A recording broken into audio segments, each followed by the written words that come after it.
we're going to learn how to perform addition, subtraction, multiplication, and division directly in your Go programs. Let's get started. First up, addition. We'll add two integers. Here, we have 1 plus 2. This operation adds the numbers 1 and 2 together.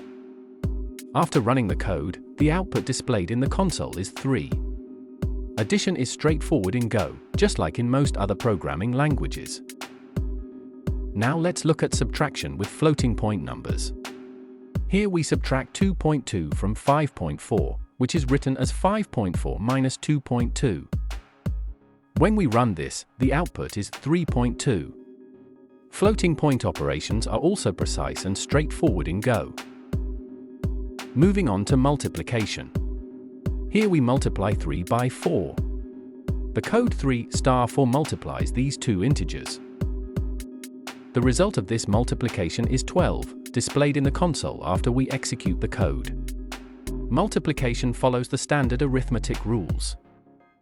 Finally, let's handle division. We divide 7.5 by 5. This is shown as 7.5 divide 5 in the code. Executing this division gives us 1.5. This demonstrates how Go handles division with floating point numbers, providing precise results.